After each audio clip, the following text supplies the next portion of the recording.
Okay, guys, we are live. So for those listening at home, welcome to the Live from the Sword Coast podcast. My name is Kevin Madison, and I will be your friendly Dungeon Master this evening. Tonight, I am joined by the stars of the Wednesday night session, back together again. First up, we've got Jeffrey. Hey, everybody. And Steve O. Yo. So, unfortunately, camera's turned off. Tonight, we are continuing on with our ongoing campaign, playing Autarch Publishing's Adventurer Conqueror King in Omer Joel's very cool Barbarian Conquerors of Kanahu setting. Now, this is Steve's first time playing Adventurer Conqueror King and in the Barbarian Conquerors of Kanahu setting, so I'm very excited to be introducing Steve to this really, really neat setting. But first up, as is the case anytime we play Adventurer Conqueror King, I want to remind everybody that we are participating in a charity fundraising initiative called Heroes Save Villages. And this is something where we've paired up with the charity SOS Children's Villages International. This is a charity campaign where we are asking folks to, if you enjoyed the session, to consider donating some money to the charity through the Heroes Save Villages campaign, which you can find a link to at the bottom of the description of the video. This is an opportunity for you to give money directly to the charity, and SOS Children's Villages International does some really, really terrific work to benefit high-needs children, both in North America and elsewhere in the world. You can find more about SOS Children's Villages International on the link through, and then I shot a video as well talking about why we're starting the campaign, what my connection with SOS Children's Villages International was. So you're free to click through to that as well. And as is always the case when we play Adventurer Conqueror King, I'm putting our money where our mouth is. And tonight we have made a donation to the SOS Children's Villages, rather to the Heroes Save Villages campaign.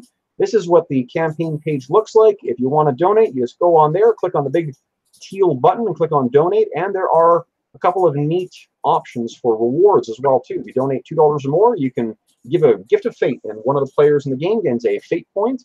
If you donate $100 or more, you can, I will run a session. I'll run a 4-hour custom session for you, running whichever game you like. And at this point, I would also like to specifically thank George Straighton, who's the first person who has donated for or claimed one of the rewards for a private game.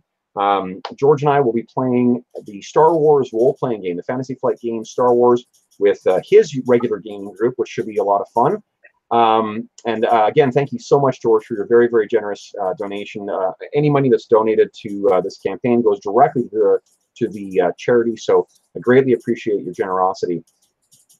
But he's not alone here, so here we go. You can see today we made our donation as well, putting our money where our mouth is. So to be clear, though, this is not an obligation by any means. Please don't feel that you have to donate.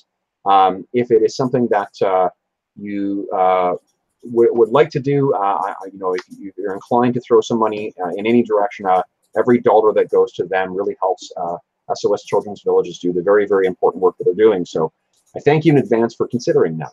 Anyway, you didn't show up here to hear about our charity campaign. You came here to see me try and kill characters. I mean, to see Steve and Jeff have a really, really fun time tonight. So let's turn to the burning deserts of Kadar on the planet Kanahu. So our scene tonight, guys, opens. Oops, what am I doing here? Boom. Looking down at the city of Kurn. Now, let me show you, Steve. You are unfamiliar with this. And this is what burning Kurn looks like. So it is dawn in Kurn, or maybe it's late in the day. It's a setting sun. The one thing that is different about Kurn from this description here is that there is no river. There is water. Well, I guess there probably is. Let's say that it's not a river. It's a giant standing pond or something like that. Or maybe it's a canal of some kind. In any event, this is what Kurn looks like. Though one of the differences that you see, the streets of Kurn are filled with a wide variety of people. Oh, I need to refresh here and do the camera shuffle. Forgot, guys. I am losing it in my not so old age. There we go. There we go. Cameras are working. Look at that. Well, my camera's working. Jeff's camera's working. Steve-O, you are still down to the count, my friend. Your camera's not working in Wolfram. So, what we see on the outskirts of this city, there's giant trackless deserts, sweeping sands going as far away the horizon as we can see. And along that, silhouetted against the setting sun, we see a single rider making his way along the dry and parched desert. The giant, I'm getting feedback from somebody here. Somebody's getting, someone hasn't muted something here. Marco. I'm getting it from somebody. I don't know who though. I can't tell on Google Plus. Can you guys make sure that you've muted everything in Roll20? Yeah, for sure I did. Okay. Steve-O? Muting. Okay. Yeah, I'm still getting some feedback from somebody. I'll get my earphones. Hold on. Okay, thanks. Much appreciated. So, Jeff, to fill you in on what's happened, so Sebek Khu and his allies have, or his hirelings, I should say, have returned to Kurn, but you know, where they wanted to deposit Amunet's body with the local Temple of Set. Right. Yeah. Right. And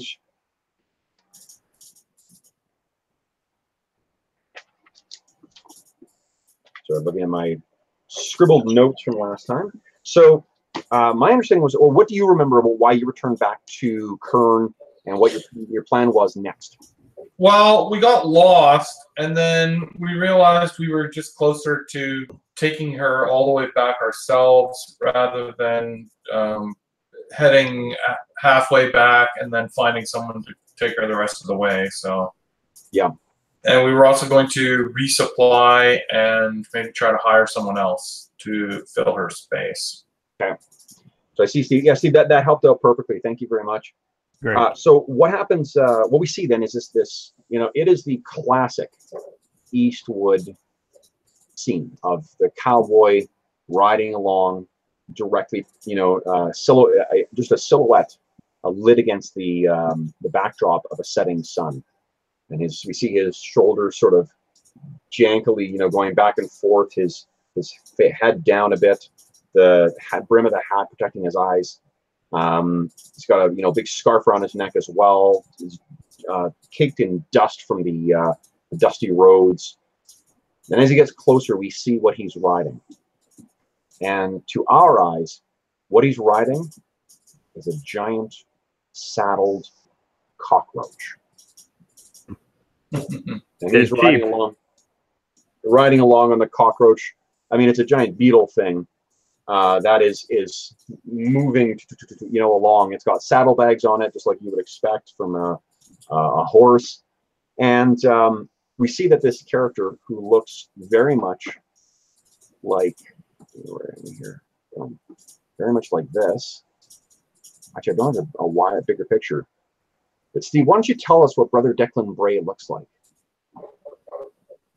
Well, he wears sort of a cloak over top of robes, but he wears from his belt, from his hip, a low-slung, long-barreled six-shooter, and he also carries slung over another shoulder a bag of books, also which contains his holy books. Yeah, the Enchiridion. So what's happened to Declan over the last couple of months is about like 3 months ago or so, he found himself lost in this blasted desert. You may recall the last time we saw Brother Declan, he was being taken by this unusual guy who was calling himself Agent Coulson. And he was taken to go and join a bunch of other strange heroes from other worlds to do some task. And to be honest, Declan's memory has sort of faded. Like, what he's found is that since being dropped into this world, which is not his world, he very quickly came to realize he's not in Lael, he's not in Blackacre, he doesn't know where the hell he is, and he has no idea where his ally, the only ally he knew from before, Gorgosh Thunderfist, no idea where Thunderfist was. Well, he found himself is in a much more primitive and much more desolate land than what he was used to. At first, you thought you may have found yourself lost in the deserts to the far, I don't remember the name of them offhand. It's not Erendi, but it's Adirian, I think, or something like that. Iridian deserts in the southwestern or southeastern part of Imoren in the Iron Kingdoms. But that's not where you are. The strange language that everyone spoke, the strange clothes, the unusual races. There are lizard men and gecko men and bug men, as well as people worshiping strange gods and living a much more brutal existence. The one solace you found was that Morrow still answered your prayers. So when you read your book and when you made your prayers, you still found your God answered your pleas, but you found the way that you were able to manifest your divine power had dramatically changed. It was different than the way that the magic in this land worked very differently than it did in others.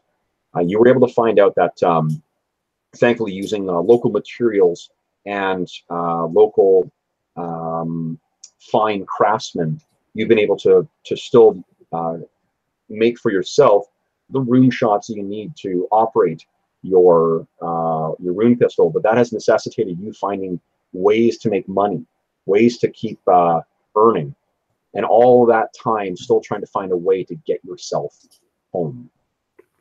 And that's what brings you to Kurn. You're broke. You're hungry. You need to find a job. And I think that's when we see you riding through Kurn, and you ride up to a local sort of like not a tavern, but like a hostel, effectively for the travelers. And you've done some asking around, and that's when you've been put in touch with this strange monk. And he's not a monk like you. He's not like a monk like the monastery from which you once left. Jeff, why don't you tell Steve about Sebek Khu? Let's see. He's an elemental monk, so he's well, not his abilities. I want you to describe what he looks like, what his personality is, stuff like that. Oh, like this is what he looks like, Steve. He's quite fit. He's as you can see, balding. He's adorned with quite a few crazy trinkets and large earrings. I think he's quite friendly and outgoing. Okay, so why don't you tell me how do you think these guys meet? I'm gonna offload the getting the group together job onto you guys because I'm a lazy DM. Well, you're saying that that he's looking for work. Well, he's broke. Steve, what do you think his approach is? He's in that circumstance that I mentioned. He's also flanked by a guy who looks like this. Giant. He looks like he's probably human, but there's something distinctly unnatural about him as well. Right. And then there is a young woman with him as well. That's the woman you see on the screen there, Amunet. But it's really Sebek Khu and Kawab who are the ones who are meeting with you. What do you think like Declan Bray's strategy is here? How do you think he's planning? He knows that he can still earn. He's kind of like a gun for hire. I'm picturing like his studies have no value because there's what you've learned in the history and the religion and whatnot has no applicability in this world. The only value you have is that thing that you hoped to leave behind years and years ago. It seems that life more and more is forcing you back into the role of the mercenary gunslinger. Yep. Well, I mean, and he, you know, he used to be sort of. I mean, he used to be a soldier, of sorts, and he's you know, he's certainly done bounty hunting to stay alive. Yep. Prior to him becoming a priest. So yeah, he doesn't have many options. Yeah. Okay. So you're just looking for anything. You're sort of like I think Sebek Khu, there's probably like a fixer of some kind that you've met. Oh, one thing we need. Hold on. There's one thing I want to do because if you're looking for henchmen again, I imagine that in addition to Declan, you may want to actually hire some henchmen as well.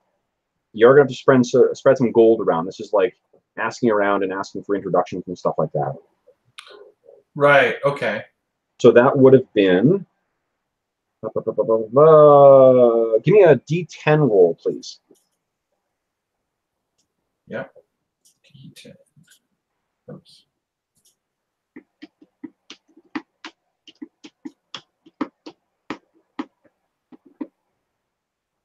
Three. Oh, that's good. Low is good in this case. So you've had to spread 13 more gold around to, you know. Okay.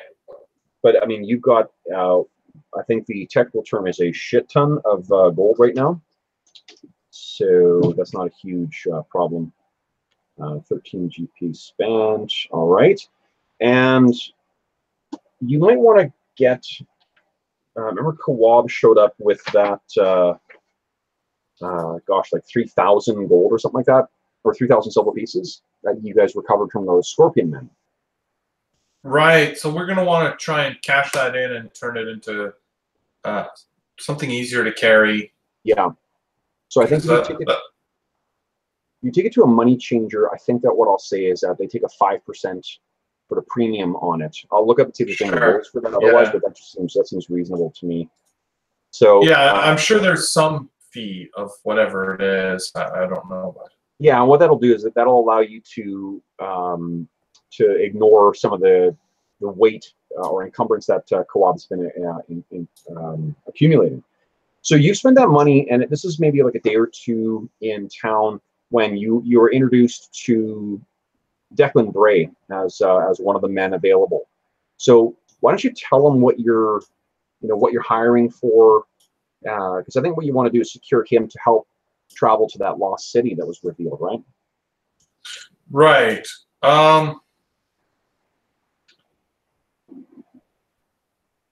Well, so what we're doing, I guess the description would be we're trying to travel to the lost city where I believe there will be both treasures and knowledge of extreme value.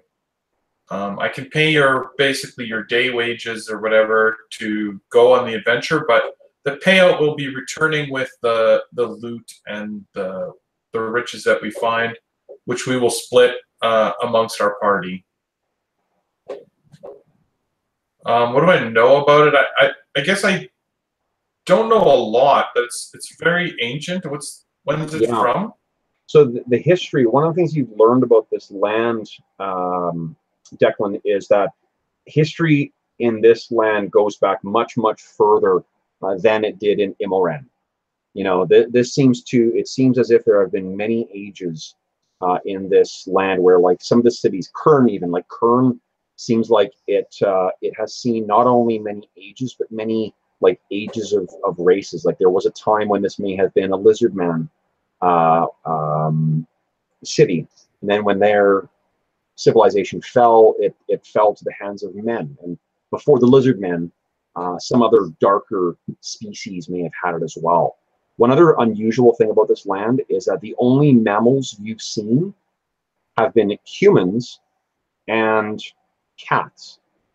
There are no horses. There's no donkeys. Actually, that's something that someone else reminded me afterwards, Jeff. Is that donkey you've got? It's actually some kind of like pack lizard, I think, or a pack. Oh, okay. Yeah, yeah. That So would like, make sense. Right, it's not an actual donkey. it's not an animal. We'll use the stats for donkey, but I mean, it's so. And I'm fine with either. It can be a bug, or it can be a lizard. What would you like to be? I think it's a. I actually think it's a bug. Okay, cool. So it's sort of like a squat, sturdy-legged, six-legged creature or pack beetle that you've got. Yeah, so, that sounds good. Okay. So Declan, that's sort of what you've heard, is that he wants to go and explore this hidden, I guess maybe what you've heard as well. Oh, Steve, are you there still? Yeah, hello. Okay, cool. No, I wasn't sure. Your video's not working, but so what you have, what you've heard about Kurn, Steve, as Declan was getting settled in, is that a couple months ago there was this, or actually probably within the last month or so, this massive sandstorm hit the region, like something like the 100-year storm that left nearly a quarter of Kurn itself even buried in sand. And what that sandstorm left was far to the north. You see right up here where I'm pinging? Yep. There was a city buried for millennia by the sands that has been exposed. And nomads traveling the deserts have spoken of a massive variety of tombs and structures and things like that that are exposed. They seem untouched by hands that have lived for thousands and thousands of years, which means there is plenty of opportunity to be had there.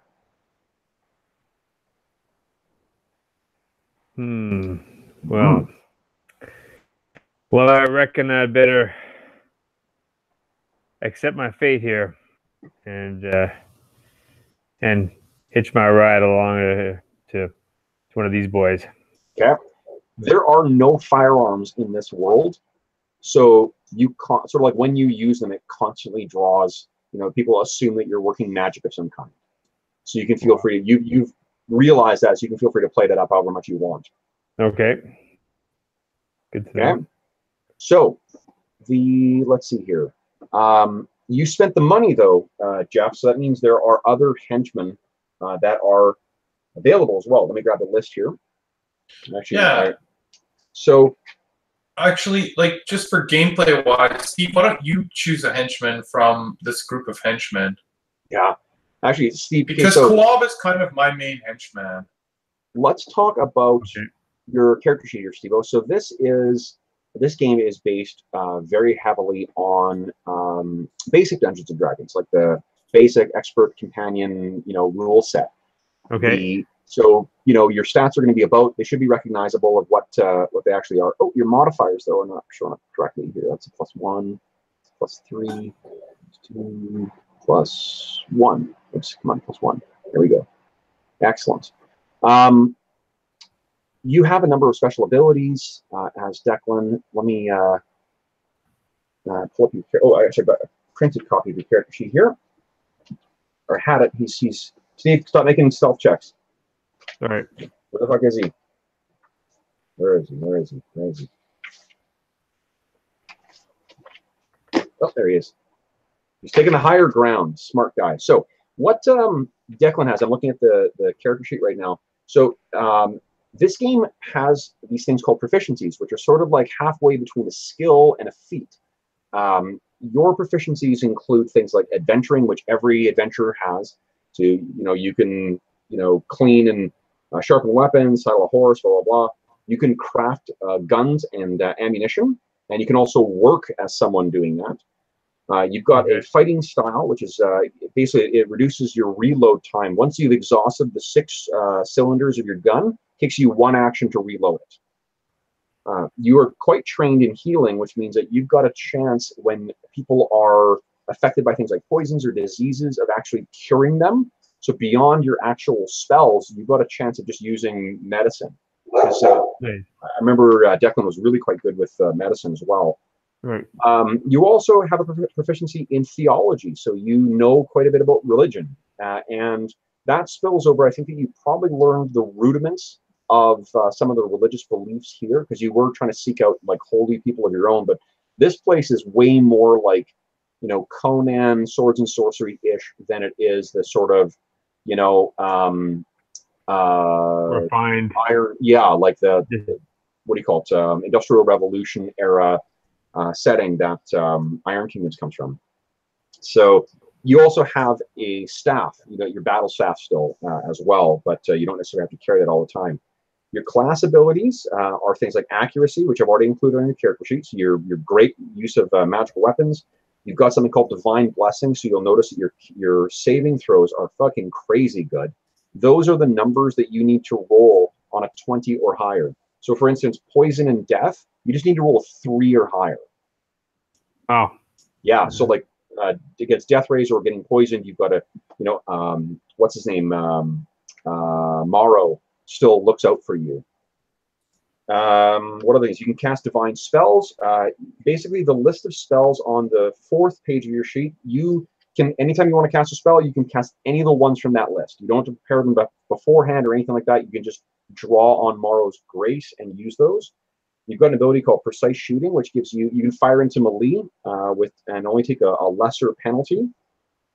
Empower is your healing ability. So once per day, you can use your Empower to heal up to 10 points of damage.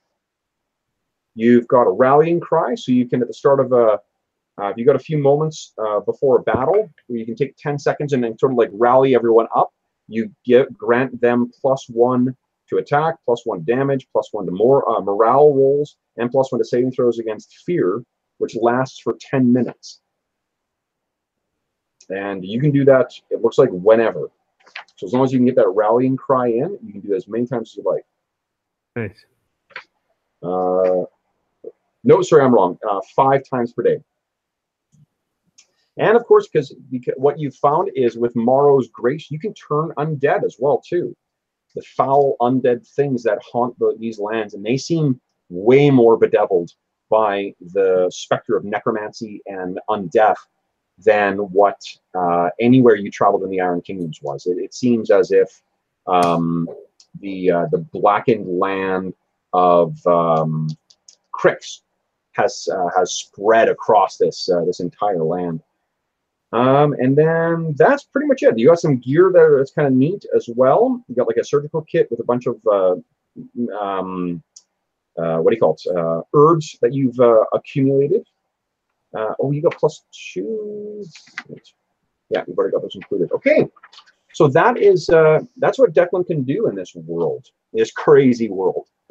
The other thing that, so in this game, charisma, because this is based on an old school version of D&D, charisma is a really important stat, because charisma dictates how NPCs respond to you, how many henchmen you can hire, and how easy it is to get them to, you know, what to agree to whatever you're paying them. So what we're going to do now is talk about finding other. You'll notice that Jeff has 2 henchmen. He's got Amunet, who's a 1st level fighter, and Kawab the Rock, who is a 4th level Dragon Incarnate, which is kind of like a really bruiser version of a warrior priest. So the people who are available within, excuse me, so half, oh, I only wrote down half. So there, you spent the money, and this takes about a week or so of other asking around. And what you guys have found is there are a bunch of 0 level guys who are available for hire, who they're very cheap, 12 gold per month to hire them. And then there are also 5 higher level guys. The people who are available is, there is a 1st level priest of Hathor. Hathor is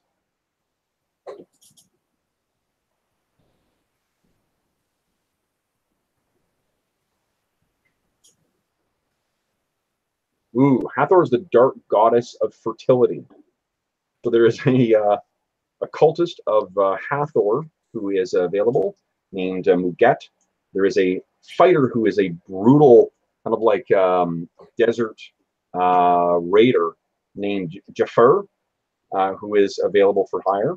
There is a wild-looking woman named Saffron, who is a second-level barbarian, who you've heard has a past as a sailor or pirate on the Silt Sea. There is a magical scholar named Imhotep, who is available for hire, and he's a second-level magic user. And then there is a Bugman Praetor, a vicious giant bug man named Kazak, who is also available for hire.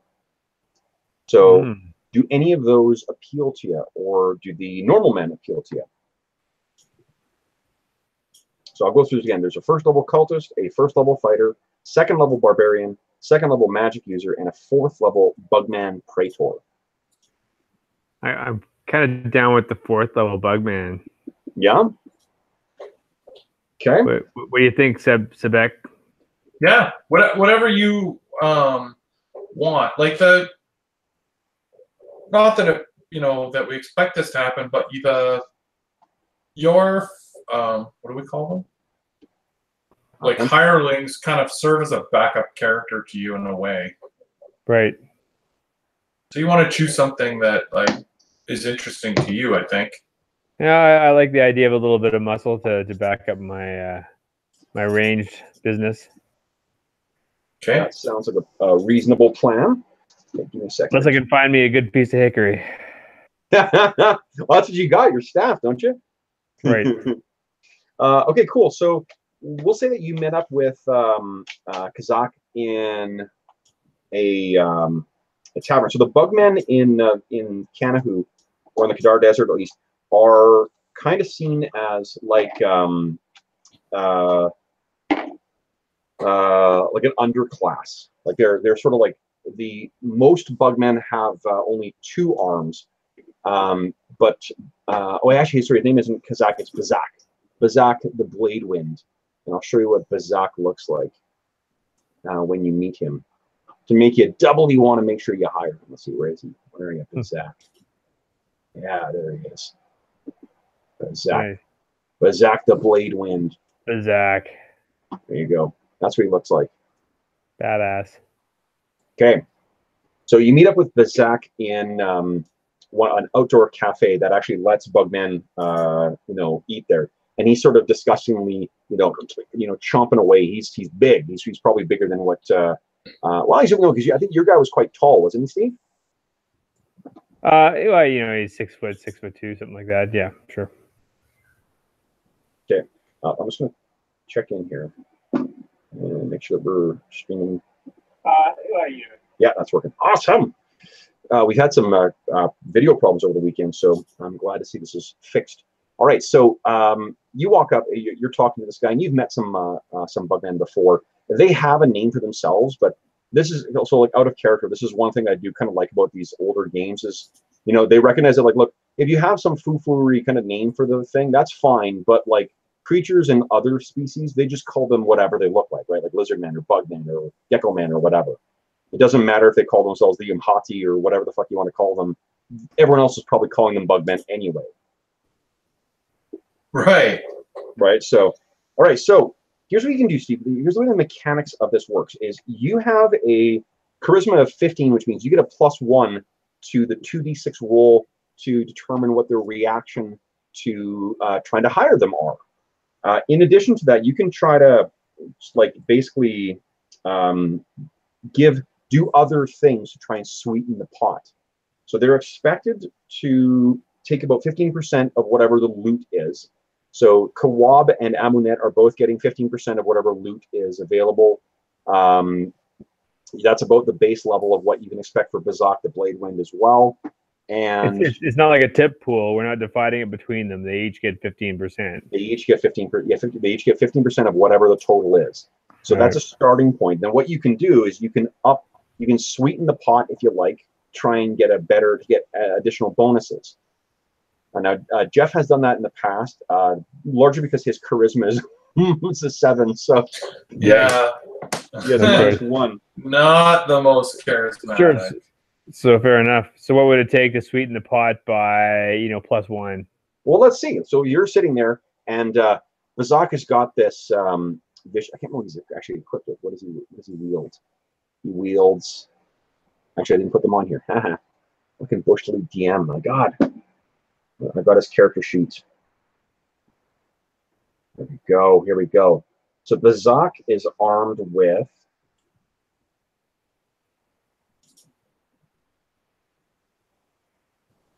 a chitin spear, chitin sword, and a chitin shield. And those are sort of all in a, and he's got a short bow as well. So he's got kind of like a pile of things of his equipment all stacked up together in this like loose netting. And he's just eating away like basically a raw giant like lizard. It's mostly it's about the size of like a small dog. And he's tearing at this thing, and his mandibles are chomping away and eating this in. You bought him the dinner. So he says, let me see, this is the first bugman we've met, so let me think about what they sound like. I think he, yeah, probably like a lot of like chittering and kind of like hissing. So he says, you wish to hide the blade wind. I do. You look most talented. Most talented. Come to your 3 seasons. 3 seasons, eh? 3 seasons in the pit of Kurn. Wow. Well, that'd make you pretty tough. Yeah, many men dead, eaten. You see his eyes kind of gleam, and you get the sense that he's basically an inborn predator. Right. I like him. Where do we travel? Well, we travel to another land where there'll be much danger. Danger's nothing to the blade wind. Well, I'm glad to hear it. Well, your services could be very valuable. You expect the standard 15%, I take it? Of course. Standard. My limbs, and he holds up 2 of his hands as he still keeps eating with the other 2. Very strong. Vicious. Powerful warrior. Well, I would hate to think that you weren't provided with enough incentive. What if I offered you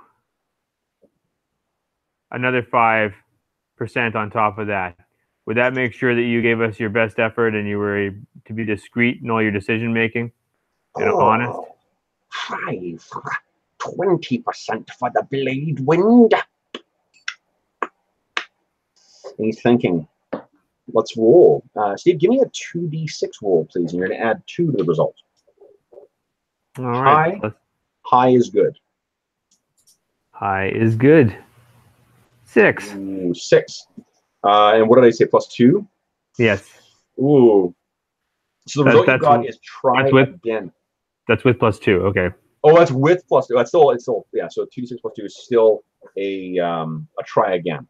So what this means is the potential hireling is reluctant and needs more convincing. The adventurer must sweeten the deal in order to get an additional role, such as by offering more pay, magic item, or other appealing suggestions. If the adventurer makes no better offer, then it's treated as a refusal. He won't accept your offer. So he says, 20. Much danger if you offer such riches. What more? It is true. Well, after my mission, yes, most deadly mugman in all of Kurn, champion 5 seasons. For 20%, I could pick up my gladiator contract. So well, what do you want to do? I can offer you when you are done helping me with my mission, I can offer you your freedom. Freedom I have. You might as well offer the sun. Mammal. And he keeps shoveling more of this lizard. There's very little left right now. So, Jeff, do you have any suggestions for him? For what? One thing that I tried in the past is you could either offer to buy him an item for the adventure, or you could offer to give him, like, so one thing I offered to the previous one was give them like first rights of picking some of the loot. That's a good one. So your choice, like Sebek Khu has some gold that he would be willing to use to equip Bazak for the adventure. Yeah, that's a good option too. Sebek has some money that you could use to finance that by, like, say, getting him a masterwork spear or masterwork shield or something like that. That'd be good. Yeah, like that's absolutely something that I could do. All right. Are you at this meeting? Sorry. I don't know if you can be. That's fine. I'm fine with that. Or you could have said that you gave him. I could have previously given him some negotiation window. Yep. All right. Okay. So I'll say, okay, we can also provide you with superior equipment up front. Superior equipment. What would you offer? The blade wind. Perhaps a masterwork blade. A steel blade crafted by Kurn forgers, blacksmiths. I assure you, you would receive nothing but the real item.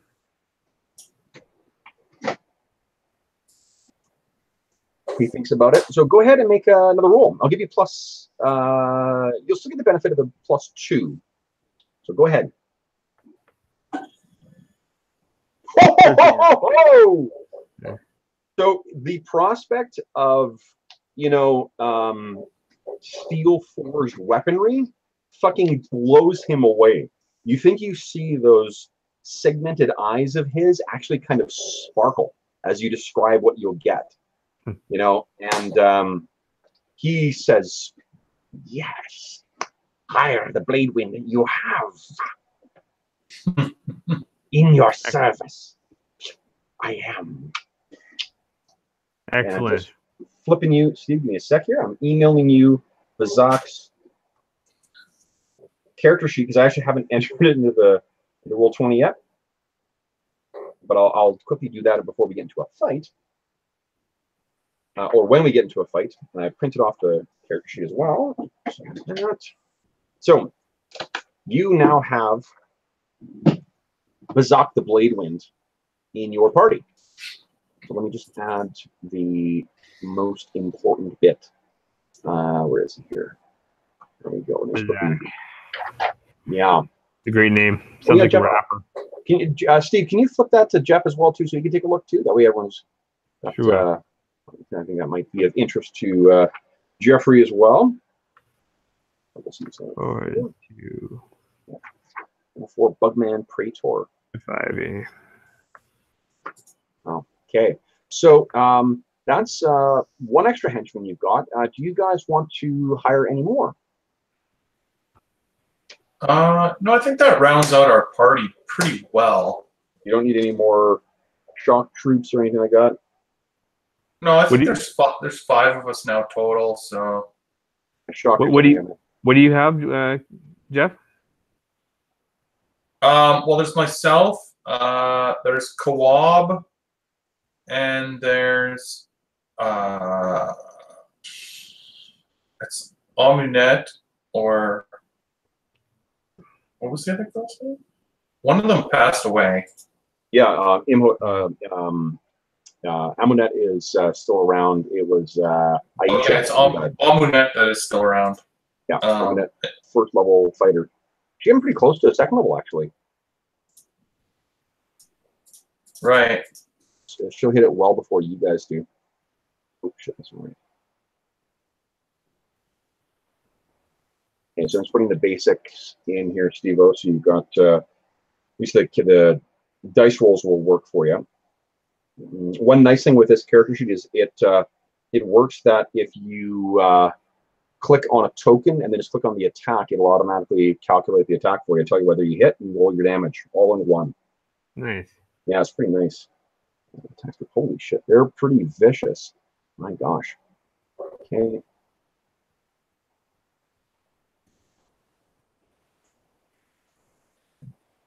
All right, let me just quickly add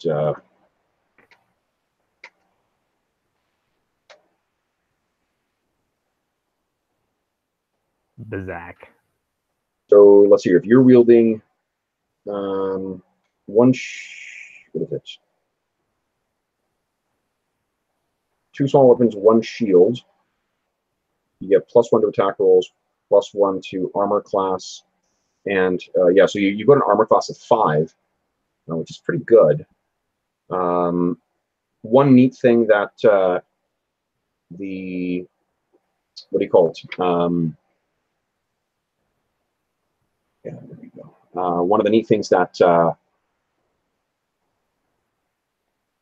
Bugman gets, Steve, is this ability called Cleave, where if you drop an opponent, you can you can make another attack against something within 5 feet of you.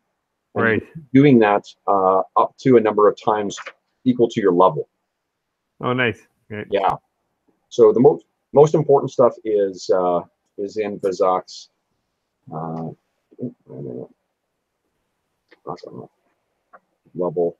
Oh, you know why? Hold on. That's why. Okay. Oh, that's why it's screwing around. The character sheets are already set up with the default character classes, so it automatically calculates the saving throws and stuff like that for you. But you have a custom class, so I need to quickly make those changes.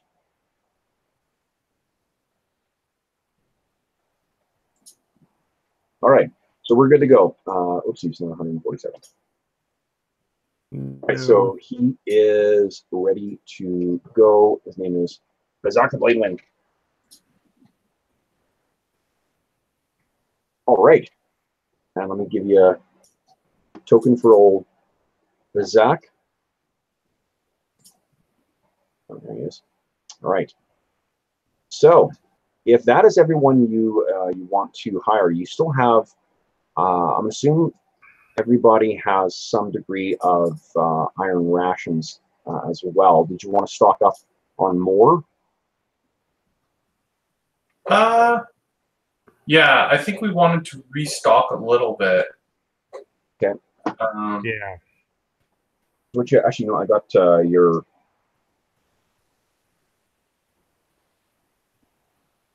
Where's it here? Sorry, I've got that sheet that tracks all your stuff on it as well.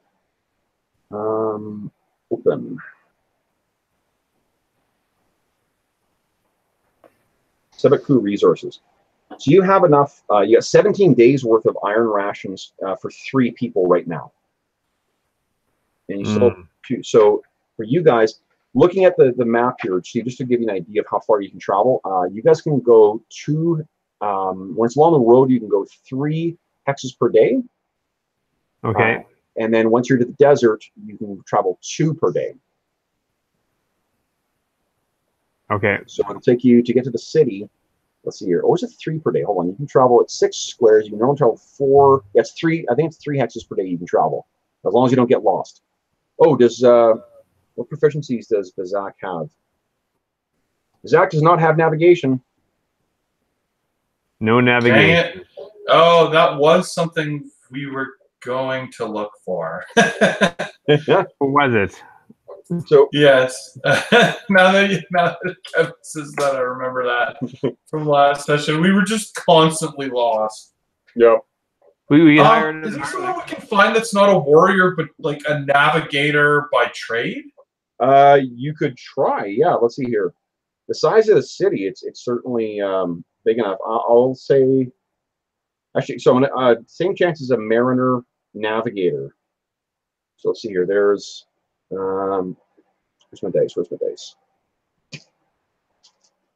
Or maybe one of the other remaining guys had that. Let me tell you of the ones who are remaining, which ones might have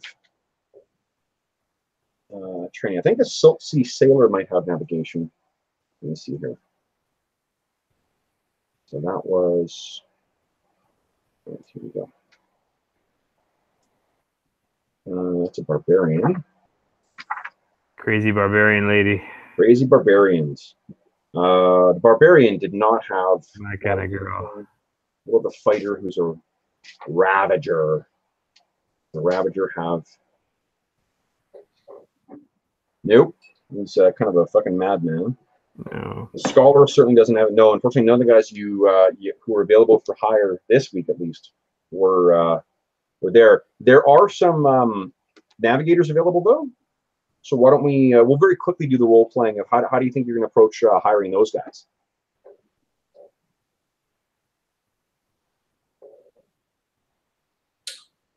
I'm gonna grab my name chart here. I'd ask around in the taverns to see if they knew where to find some good navigators. Sure. Steve, give me a D100 roll, please.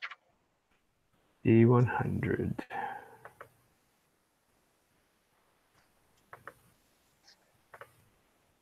One. 14. Okay. So, what you find? 14. Yeah. So there actually is.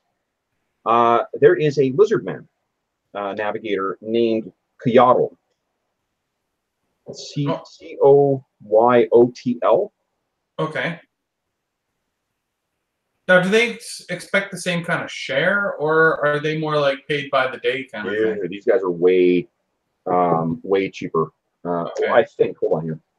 No. It's not like to hire Bazak is going to cost you, I think, 400 gold per month. 200 gold per month for Bazak, and to hire a mariner is these levels. I think it's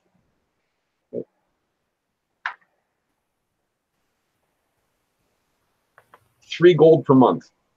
No, 25 for a navigator. So pretty good. Pretty cheap. So who would like to make the roll to see if are you doing any? I guess it'll be Steve, you because you've got a better charisma. And actually, I think Sebek Khu, you're actually at your max for henchmen as well too. You've got you can only hire 2 henchmen, so Steve can hire a lot more. Okay. So give me a 2d6 roll, please. 2d6. Let's see how he does.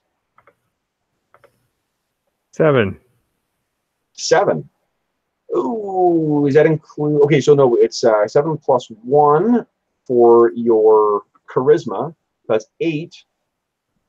Oh, so unfortunately, Coyotl has apparently heard about what happened on your last trip, and says, "Look, basically, it's the same result. He's not no, but it's a try again. So, you want to try and sweeten the pot with Coyotl, or you want to try and find someone else?"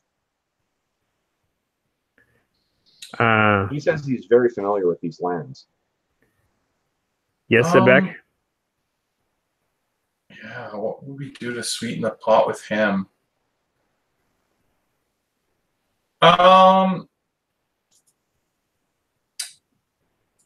Just trying to think.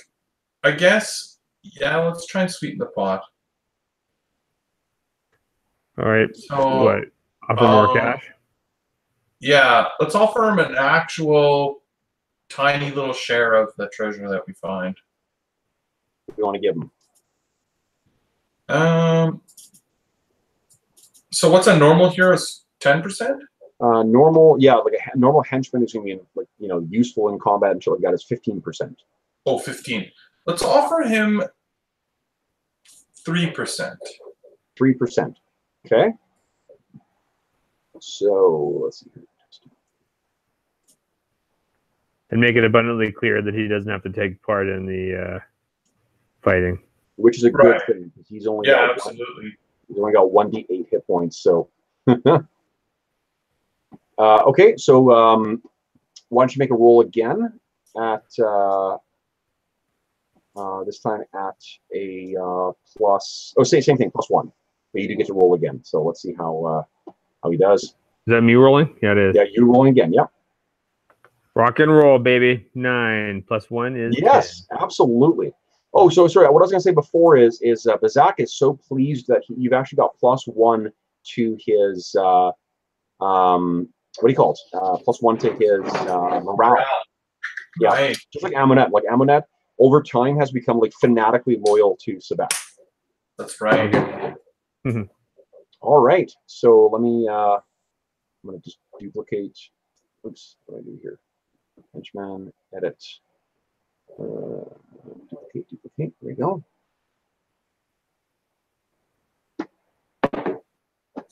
I'm just going to transform the duplicate henchman. Somebody kindly give me a D8 roll. Let's see what his hit points are. Who's feeling lucky? Sure, I haven't rolled anything yet. Okay. I'll hit a D8 button. Hit it. I said hit it. How'd you do? What? Oh, gosh. 4. Awesome. Right. So you should see Kayadal in the thing there now. He's got 4 hit points. So you might want to be mindful of that when combat starts flying. Yep. Let's see here. I think I'll just give him an armor of 3 for now, and I'll look it up afterwards. But yeah, so there's Kayadal. Okay. So with everything collected, your navigator hired, thank God. So you've now got someone who's not going to, you've got a much less chance getting lost. We were literally lost every time last time. Yeah. It's really tough in the desert because you get it's a tough roll. And a navigator gives you a +4 to the check. All right, so this is the oasis of wastewater. You want to try and set out. Oh, actually, there's Fort Protector first.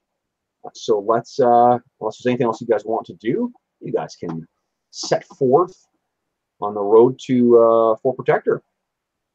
We drop Kayadal out here for you, and make sure that you guys can see his hit points. His hit points are going to go down real quick.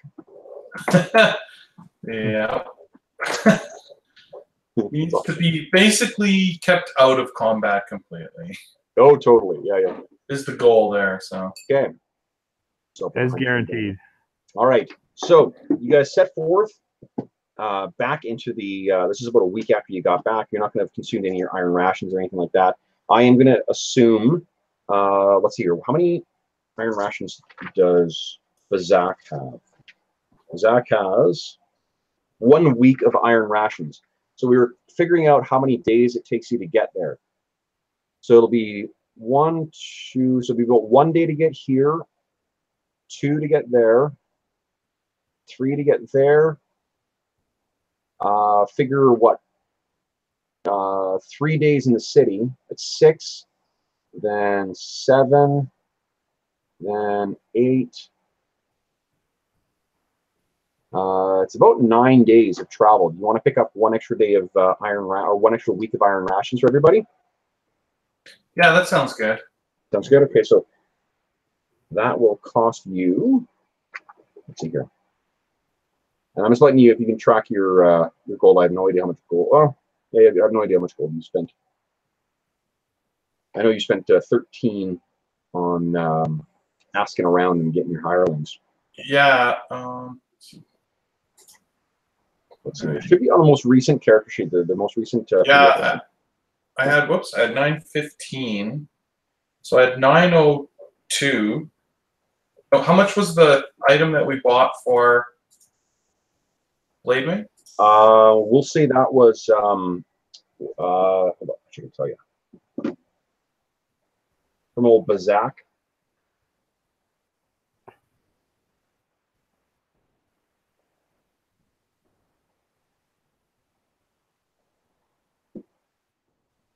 Actually, after our last session, I went snooping on the forums and found the rules I was looking for. You went snooping on the floor?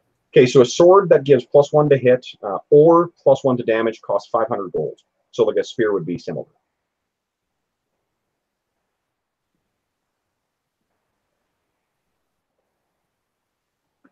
Do you think that you give him a steel sword or steel, what do you call it, a steel spear? What did he ask for? He asked for a sword or a spear?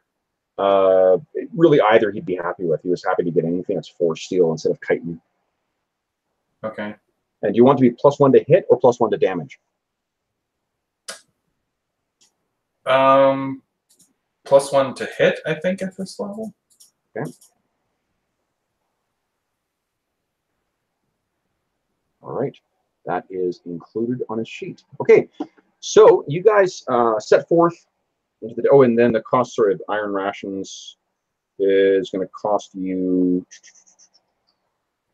you need it for 2 more... You have 17 days for the 3 of you, so it's really only for Bazak and for... oh, actually, and for Kayadal as well, too. So it's 1, 2, 3 guys times 3. It's actually only 9 gold. So it's pretty cheap. I'll take it. You guys are ready to set forth into the desert. All right. So first day of travel is along the road to Fort Protector. I do have to roll for random encounters. Let's see here, because you're moving from one hex into another.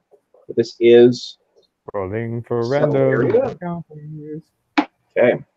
So the first third of the day, you guys pass through and you get to Fort Protector. And remember, Fort Protector is that giant. It's not giant. It's a fairly large community, certainly bigger than the oases that you're going to be passing on the way out.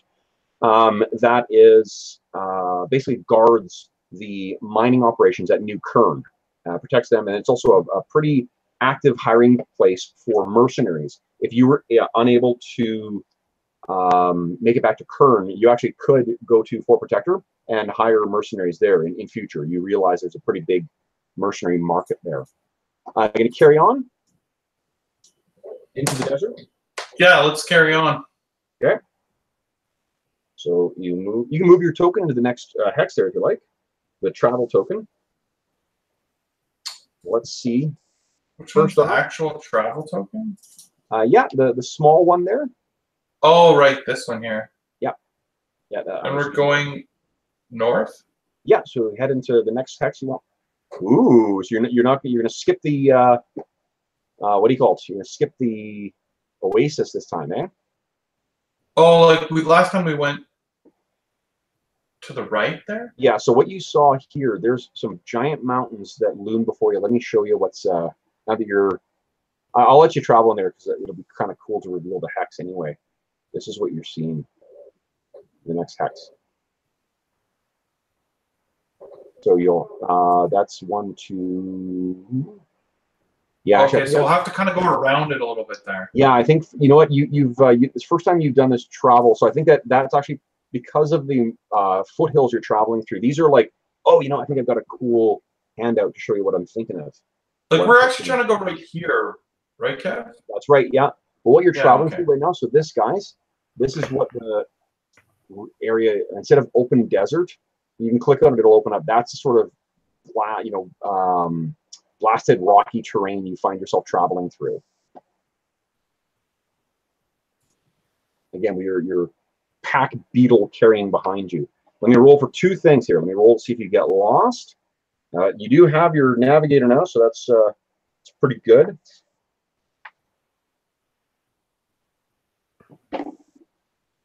Yeah, that definitely helps. He has absolutely made his way. You are following along with Kayadal.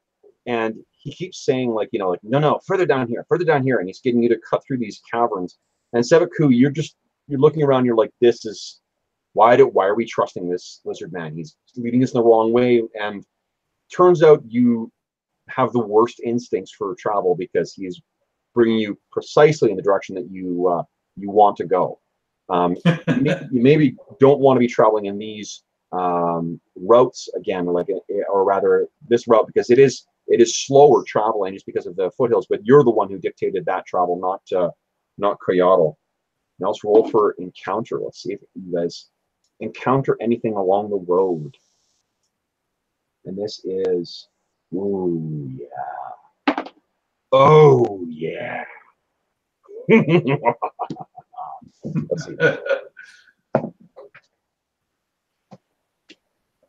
So traveling along through the canyons. Let's offload some of the work here, guys. So first things first. Steve-O, would you kindly give me a D8 roll, please? D8. Going up.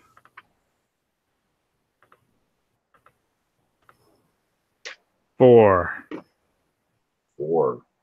Okay. Oh boy. Oh boy. Oh boy. And then Jeffrey, would you kindly give me a D12 roll, please?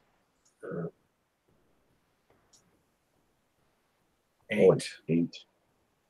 8 and 8 and 8. Okay, cool. Let me roll for reaction here. Interesting. And which of you guys would like to roll for surprise? You guys can feel free to take turns on this if you like. Yeah, go ahead, Steve. So you roll a D6. All right, what am I rolling? A D6. D6. D6 coming up. Boom, 4. Nice. High is good in these circumstances. All right. Give me a sec here, guys. Just quickly set things up here. Oh, there's your donkey. There's your donkey. Good old dead donkey. Okay. So, let's see here. There's the party traveling along. I will get you guys to set up the marching order once we get back into, once you guys are there as well too. You just it's probably very similar to before, but we got 2 new people. Does Brother Declan like to be near the front, or what do you think, Steve? He'd sort of hang around the wings. Okay. To the back.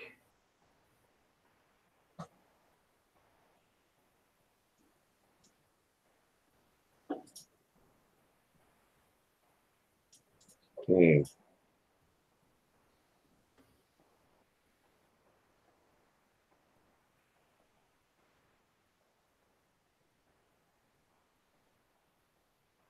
All right, and give me one more second here. There are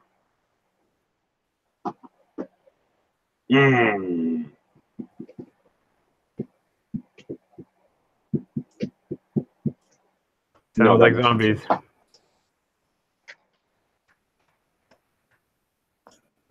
It could be a zombies. Oh, I love zombies. Thanks for the idea, Steve. Desert zombies. Desert zombies are the best kind of zombies. They're the most understanding. They are. Happy, cheerful desert zombies. Zen zombies. Yeah, exactly. They're happy. Happy-go-lucky zombies. Skippers. You know? Cheerful zombies. All right. Okay. Roadrunners to our Wile E. Coyote. Prisoners? You say prisoners? No, Roadrunners to our Wile E. Roadrunners Coyotes. here. Yeah, that makes more sense. Sorry. Like, prisoners. Okay. Uh-oh, that didn't work. Oh, dang. You know what? Sorry, I'm wasting time here, guys. Sorry. Let me just find...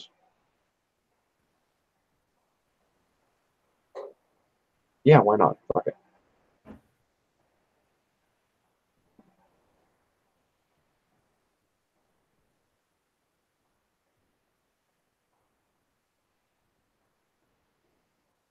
Okay, so where is my Conquerors book? So the travel through the winding canyons leads you to. Oh, interesting. The thing that I want to use, there's not actually stats for it. So, not in the core book at least. Let's just do this instead. All right, one of you, whoever didn't roll the last roll, would you kindly roll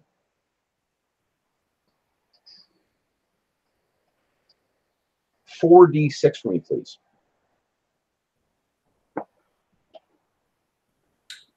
Uh, 4d6.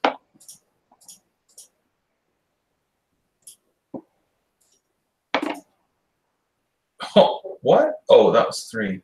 Oops. Okay. Okay. So let's roll one more. So 10. Okay. Let me. Oh.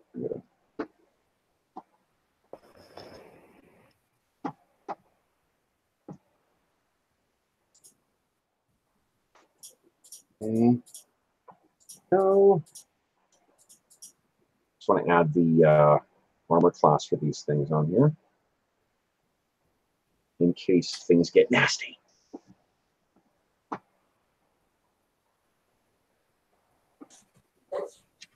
All right. So,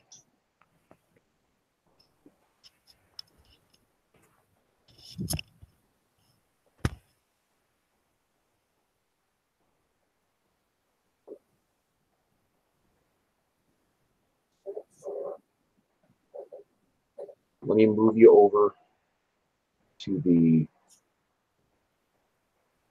correct page here, guys. And then we'll reveal what's going on. So, boom, here we go, guys. Kindly put yourselves in the marching order you see yourself in.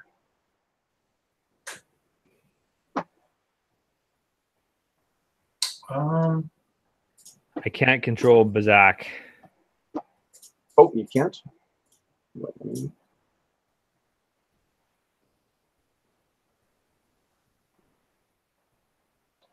Before we had sort of, let's see everybody.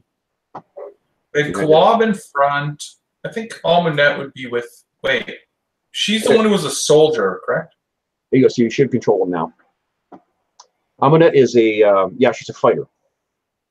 Yeah, with a shield and a or the, with that big glaive of hers. And then, or actually, maybe the other way around. I gotta do.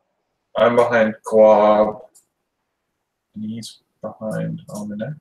So see, the blue represents your fate points. Fate points? Fate points, yeah. They're very much like action points or, you know, things that can save your bacon kind of stuff. Gotcha. So what you see making their way, trudging along, giant furred creatures with vicious faces that look like this, guys. Hanna-Barbera apes. They are indeed from Hanna-Barbera. That is a mock. So these things are making their way along. They're about 70 yards away when you see them, but they don't appear to see you. This band, give me a sec here. I'm going to do one more random thing here. Let's see here.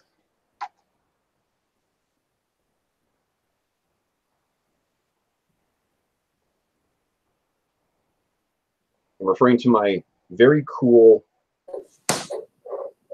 Tome of Adventure, Tome of Adventure design that is just replete with random tables for me to generate shit when I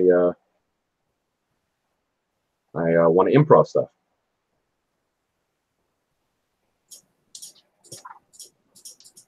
Would one of you guys kindly, each of you actually give me a D100 roll, please? Chantal,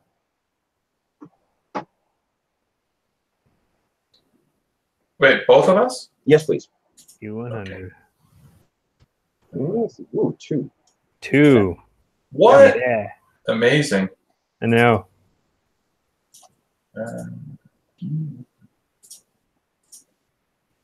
Oh, very different roles. Awesome. Okay, that was really cool. And give me, Steve, would you give me, back to your turn, give me a D1000 roll, please. Holy shit. How do I? Okay. These are massive tables. So I'll give you a D100 and a D10. No, just actually you hit / roll 1D1000 and it'll roll it for you. Or, oh shit. Keyboard / roll 1D1000. Yeah, don't put a comma in it, just put 1000.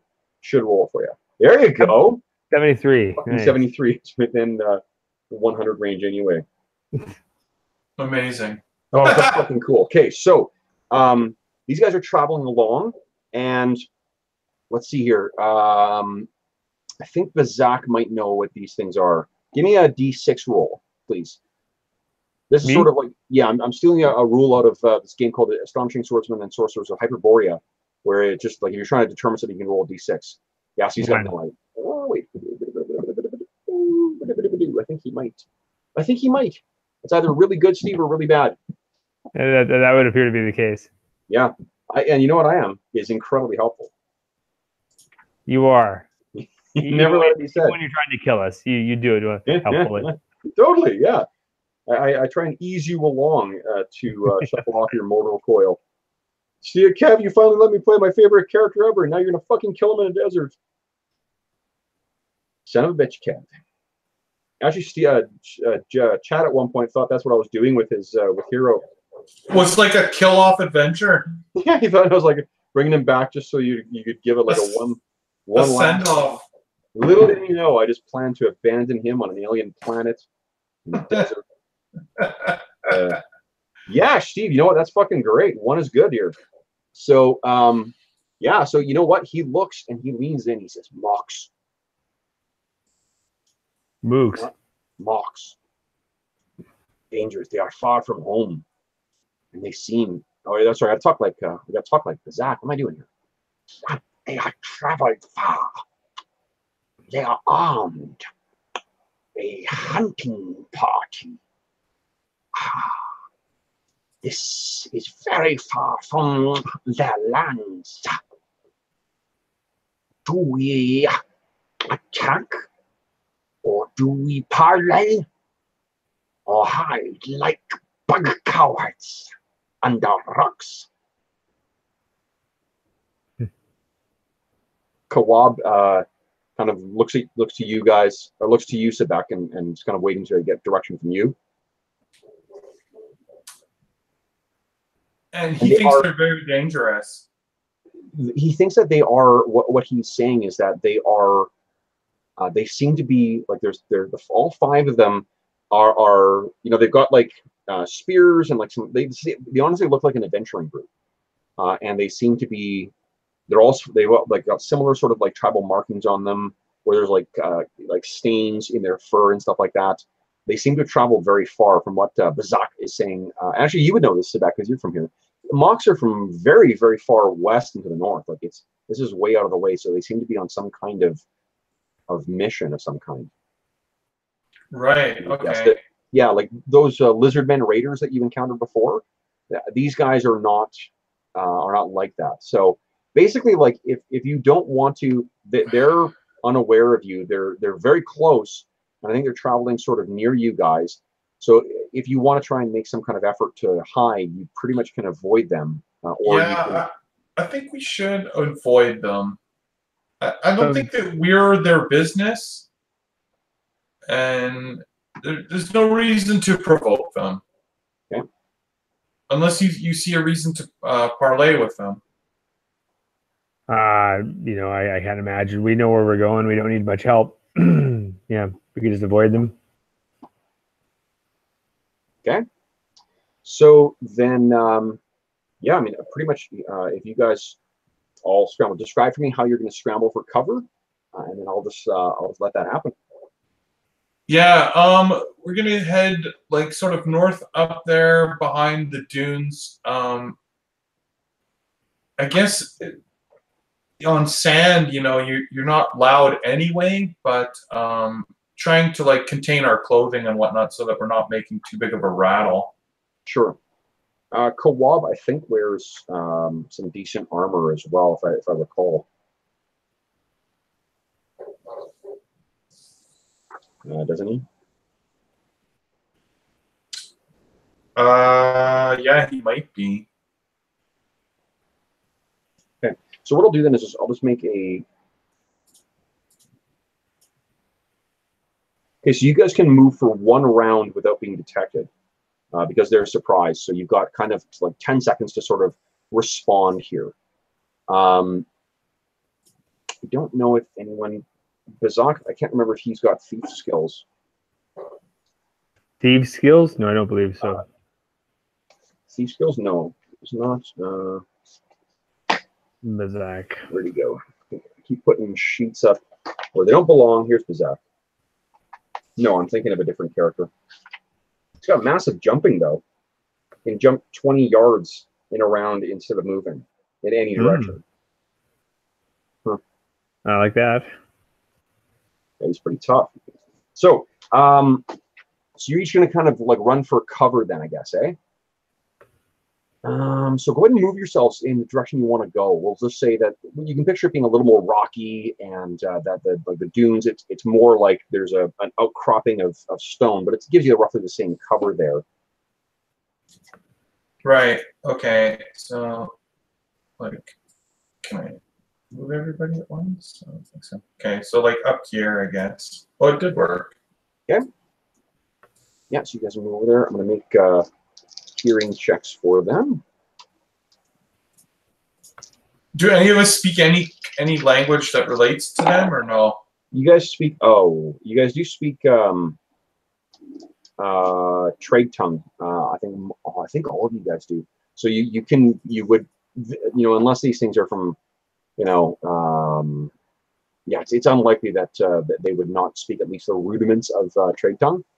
So these things are moving along. I'll move them slowly so they don't you don't get lost in the stagger here. They're moving along, and then one of them kind of stops. And these things are about 7.5 feet tall. Like they're just fucking huge.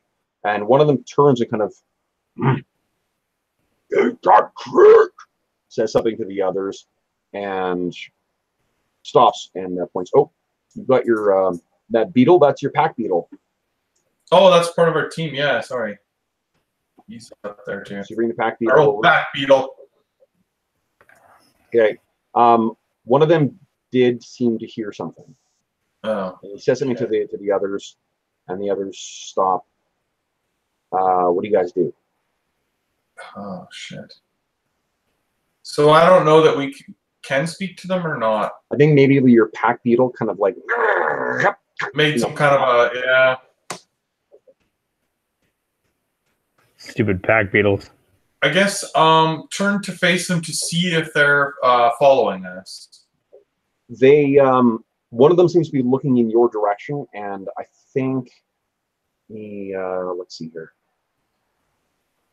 I think he probably spots you guys. Let me see here. I'm just going to double check the rules for like evasion, like evading a contact, or a avoiding an encounter are not super clear.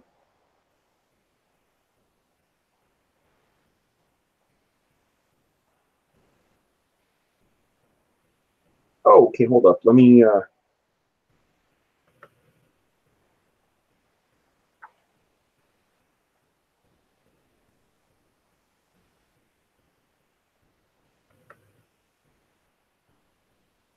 here's something I didn't know. When you attack a surprised opponent, you get +2. It's +2 to attack rolls for that round, and they don't benefit from shields. Huh, that's pretty handy. So I think they have, I've already rolled it, so I think they have sort of heard you. And you guys are not great at, I guess you haven't found a really terribly great hiding spots. So the one mock who spotted you calls out,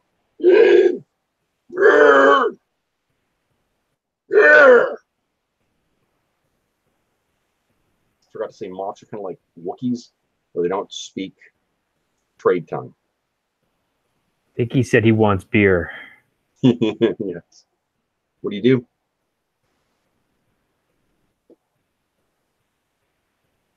What do we figure? Do we just reveal ourselves? Yeah, sure. Let's try and yeah, come out, I guess. Hello. We can't speak to them, but okay. So we know I'll say is I'm gonna say one of them is able to, like, they understand trade tongue. oh, okay. Yeah, it's just that you have to communicate with them in another.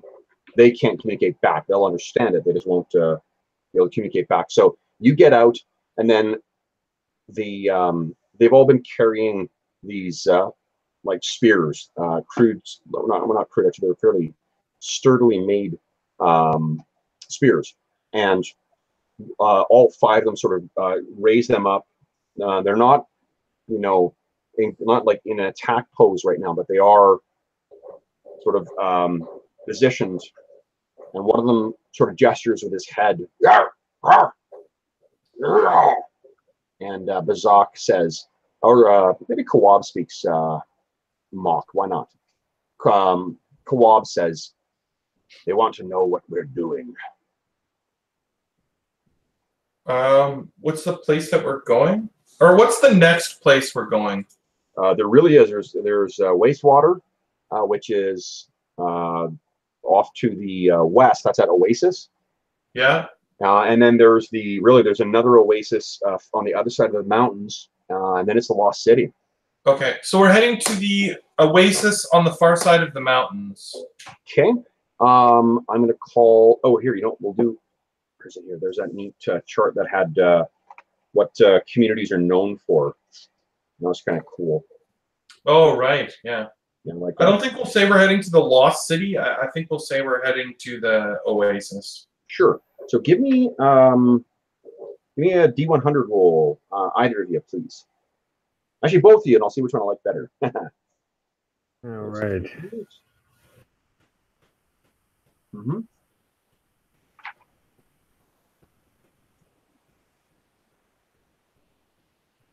Okay. So it's called the Paradise Waters.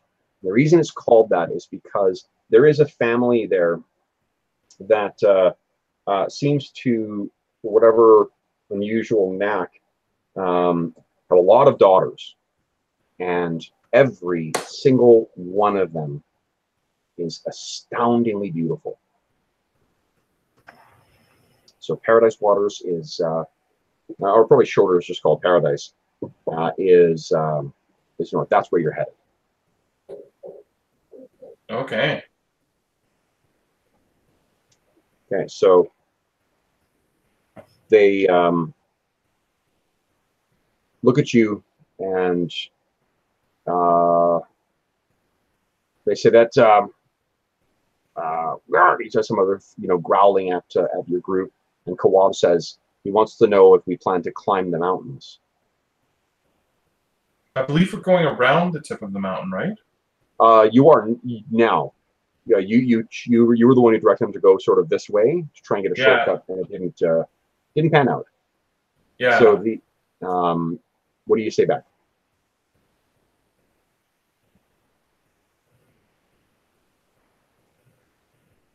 What do you say back? What's that? What do you say back to them? Oh, no, we're going around the tip of the mountain.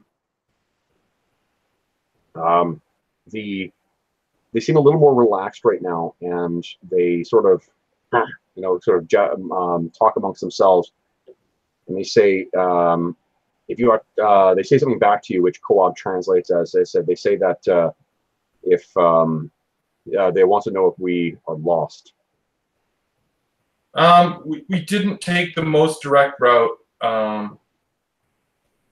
was leading the way, and my navigator pointed out that we should have angled more. They ask whether, like, it's actually fairly late in the day too, which means, and it doesn't take long in these kind of winding cavern or canyons for it to be long, dark shadows that fall that make it quite difficult to navigate your way around. They ask if you are making camp. It's probably a good idea. Safer to camp together, they say. Keep the deserts, the horrors of the... Good idea. Very good idea. Okay. So, you go over and, like, the other names, you're not really sure, but the lead mock who you seem to talk to a lot, his name is Judak. Judak the Mock. He seems to be the leader because he's got kind of like, you know, feathers in his hair. And you notice that all of them have a like a blood, something painted, which you at first you thought was like, you know, paint or of some kind, but you realize seeing it closer that it's probably blood. That they've traced some kind of, like, each of them has some kind of pattern drawn on their or stained on their fur. That you actually think is some kind of like claw mark of some kind. And do you think that it's something that would come up? Like, how chatty do you think you guys would be with these mocks over the course of the evening? I'm looking at your group, so Bazak probably isn't, Kawab isn't, so it would just be one of you guys. I think I would be. I don't think I would treat any, you know, species or whatever different than any other one. So if they were wanting to communicate, like if they seemed open to conversation, I would have conversation with them. If they seemed like they wanted to just go about their own business and weren't chatty, I would leave them be. No, they seem quite open to you know, chatting, and yeah, then I would try and learn about, like, I would say one of my fellow adventurers says that you're very far from your homelands. Can I ask, you know, what mission you have out here? Steve, why don't you give me another 2d6 roll, please? 2d6. Yes, please.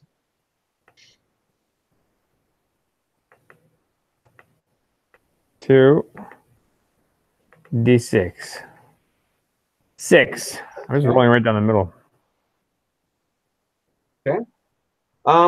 What you kind of get from them in the course of the evening is they talk. I mean, you do find that they are far from home. You see that there is the markings on their, you know, on all their shoulders.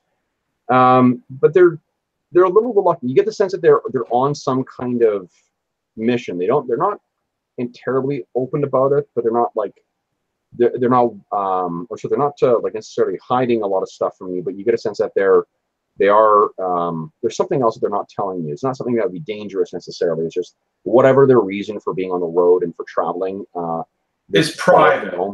Yeah, it's private. So then I wouldn't pry at all. Like if I asked a question and they seemed they don't take offense by any means. Oh, that's fucking cool. Oh. Okay, Steve, give me a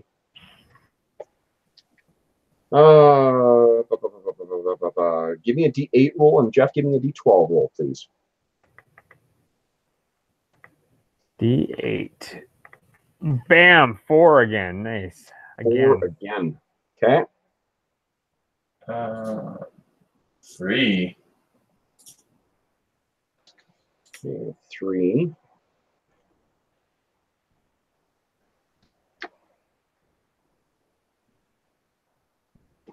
Oh, that's just too fucking cool. All right.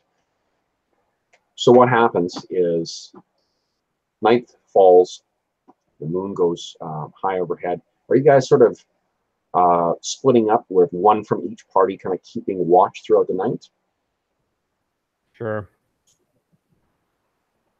Let me set you guys up here. And then what I'll get you to do is, let me move everybody down here. What's the name of your pack beetle, by the way? Do you have a name for him yet? Or is that a TBD? I sort of call him by the sound that he makes. Yeah. What's his name? Clicky. Clicky? Yeah. Clicky. Okay. So this is you guys here. Jeff, you haven't rolled yet. Give me a D5 roll. I got numbers assigned here. Let's see who's up.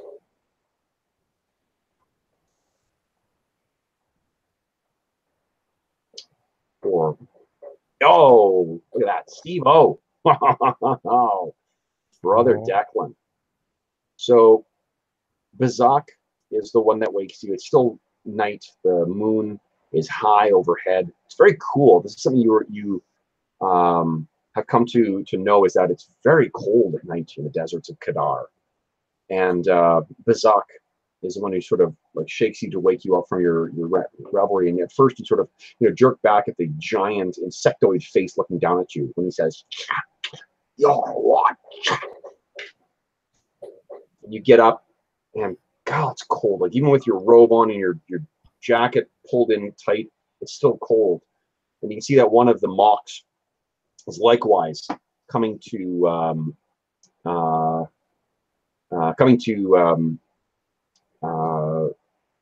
or changing over, I suppose, for the shift.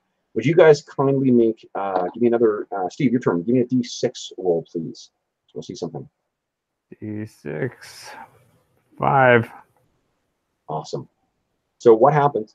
You get up and the mock kind of like looks at you like as if like our turn. And he gets up and is slowly pacing around the camp. Are you standing? Are you pacing? Are you sitting and kind of watching the fire? What are you doing? I will stand quietly in the shadows. Okay, so you find a shadow of put you over here maybe, underneath the dune, and Clicky is over here. And what you hear, Steve, is the sound of like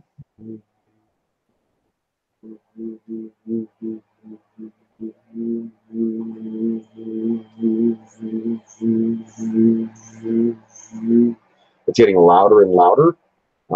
In the darkness, you can't see what it is, but let me see what's going on. Okay. And then the most bizarre thing comes drifting around the corner of one of the canyons, and about 120 yards away. You guys see this. Whoa. Aloft in the air. Steve, this thing is the size of a heavy warjack. This is the first thing any remotely like this that you've seen here. But this seems so much more advanced than even the most brilliant cutting-edge warjack that you've ever seen. And its eyes, where its head seems to be, turns and looks at you, and what you recognize as a gun mounted underneath, turns, looks towards you. You put him on the table here.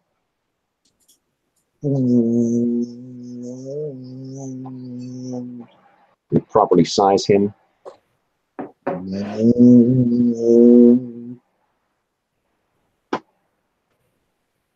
I'll put him up here. And we'll see what happens in a week's time. So, guys, let's do XP, though, for the end of it. So let's see here. I'm going to give you 100 XP because of great role-playing with hiring the Zach. And I also give you an excuse to try and come up with a bug voice. And Bug voice. Thank you. I just got to make sure I try and remember it between now and the next session. So, and then you, 5 of those guys. So that's